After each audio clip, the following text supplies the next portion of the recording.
এই পটল, ওগো তোমার আব্বা তোমার ডাক্তার। আব্বা আইতাছি।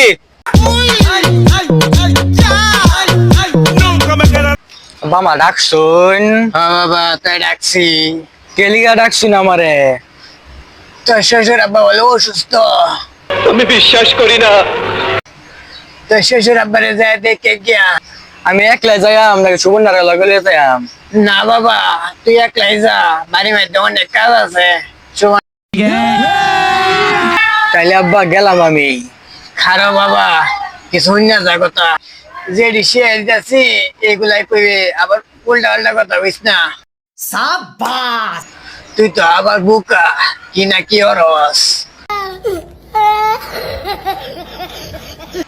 তাইলে কি কইতাম আব্বা, কইয়া দেও। रुको जरा। বেদব, তুই মহান শিল্পী রে, বহুত অপমান করছস।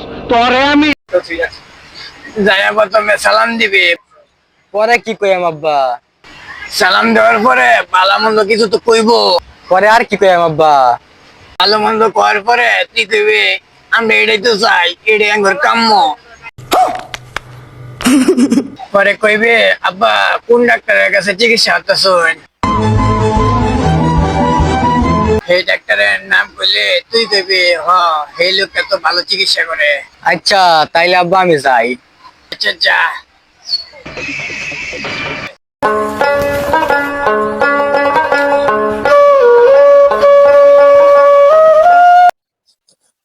আসসালামু আলাইকুম আব্বা।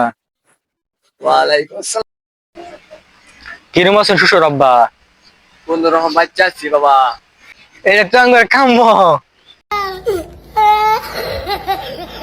শ্বশুর আব্বা কোন ডাক্তার চিকিৎসা করে দেছো? আজরাইলের কাছে। শুনছি হ্যাঁ বলে ভালো ডাক্তার, আমি চিকিৎসা করালে তাড়াতাড়ি ভালো হয়ে যাবে।